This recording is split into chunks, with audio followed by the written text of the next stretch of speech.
கிறிஸ்துவுக்குள் அன்பு சகோதர சகோதரிகளே, இந்த நாளிலே உங்களை பார்ப்பது எனக்கு மிகுந்த மகிழ்ச்சி. இந்த நாளில கூட கிறிஸ்துவுக்குள் யாரெல்லாம் வைராக்கியம் பாராட்டினாங்க, அவங்க எப்படி ஆண்டவர் உயர்த்தினார் பார்க்கலாம். முதலாவதாக தானியேல் புஸ்தகம் 3ஆம் அதிகாரம் 17ஆம் வசனத்திலிருந்து 20ஆம் வசனம் வரைக்கும் வாசிக்கும் பொழுது ஷாத்ராக், மேஷாக், ஆபேத்நேகோ இவர்களை குறித்து பார்க்கும்போது அவங்க என்ன பண்றாங்கன்னா, வெளியில இருந்து எருசலேம்ல இருந்து வந்தவர்கள் இங்க வந்த போது நேபுகாத் நேச்சர் ஒரு பொருசலையை பண்ணி அதை வணங்க சொல்றாரு. ஆனா இவங்க என்ன பண்றாங்கன்னா, ஆண்டவர் எங்களை நிச்சயமா இருந்து, அதாவது இதை வணங்காமல் போனா ஒரு அக்னி ஜுவாலைக்கு அதுல போட்டுருவேன்னு சொல்லிட்டு மிரட்டுறாரு. மிரட்டும் போது நாங்க இந்த பொருசலையை வணங்க மாட்டோம், ஆண்டவர் எங்களை விடுவித்தாலும் விடுவிக்காமல் போனாலும் நாங்கள் எங்கள் தெய்வத்தை தான் நாங்க வணங்குவோம், இந்த சிலையை நாங்க வணங்க மாட்டோம்னு ரொம்ப வைராக்கியமா நிக்கிறாங்க.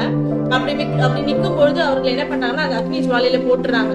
போடும்பொழுது அதை போட்டவங்க அந்த இடத்துல எரிஞ்சு சாம்பல் ஆயிடுறாங்க. ஆனா போடப்பட்டவர்கள் நடுவிலே ஆண்டவர் உலாவினார், அவர்களோடு சேர்ந்து உலாவினார்.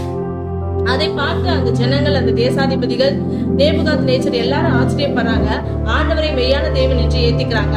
அடுத்தபடியாக பார்க்கும்பொழுது பவுல் அப்போஸ்தலரின் புத்தகம் 9ஆம் அதிகாரம் 18ஆம் வசனத்திலிருந்து 20ஆம் வசனம் வரைக்கும் வாசிக்கும் பொழுது பவுல் முன்பதாக சவுலா இருக்கிறார். அப்படி சவுலா இருக்கும்போது அநேக காரியங்கள் மூலமா ஆண்டவரை ரொம்ப கஷ்டப்படுத்தும் பொழுது ஆண்டவர் அந்த நேரத்தில் அவர் என்கவுண்டர் பண்ணி ஆண்டவர் நீ என்னுடைய ஊழியத்துக்காக வா என்று அழைக்கும் பொழுது பவுல் என்ன பண்றாரு, ஒரு நிமிஷம் ஒரே ஒரு வார்த்தை தான் சொல்றாரு, நீங்க யார், என்னோட பேசுறது யாருன்னு கேட்கும்போது நீ கஷ்டப்படுத்துற ஏசு நான் தான் அப்படின்னு சொல்லும் பொழுது அந்த ஒரு வார்த்தை ஒரு நிமிஷம் அடுத்ததே அவர் என்ன சொல்றாருன்னா, ஆண்டவரே நீர் என்ன செய்ய சித்தமாயிருக்கீன்னு சொல்றாரு.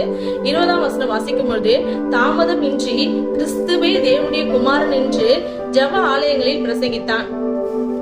அந்த ஒரே வார்த்தையின் மூலம் நிறைய கஷ்டத்தை அனுபவிக்கிறாரு. ஆனாலும் இயேசுதான் மெய்யான தேவன் என்று அநேக ராஜாக்களுக்கு முன்பாகவும் திஷ்டாந்தப்படுத்துறாரு. இப்படிப்பட்ட ஒரு பெரிய வைராக்கியம், நிறைய பாடுகள், அதாவது வேதத்துல வாசிக்கும் பொழுது இயேசு கிறிஸ்துவை விட அதிகமான பாடுகளை இவர் சந்தித்தார்.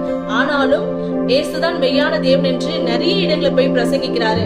ஆனா இந்த நேரத்துல பிரதான அப்போஸ்தலர்கள் யாருன்னு பார்க்கும்போது பவுல் என்று பேர் பெறாரு. இந்த நாளிலே இந்த வீடியோ பார்த்து கொண்டிருக்கிற அன்பு சகோதர சகோதரிகளே, ஆண்டவருக்காக வைராக்கியமாய் நீங்கள் நிற்கும் பொழுது எல்லா சூழ்நிலையிலும் ஆண்டவர் தான் மெய்யான தேவன் என்று நிற்கும் பொழுது நிச்சயமாகவே ஆண்டவர் உங்களை உயர்த்துவார். கர்த்தர் தாமே இந்த வார்த்தையின் மூலம் உங்களை ஆசீர்வதிப்பார். ஆமென்.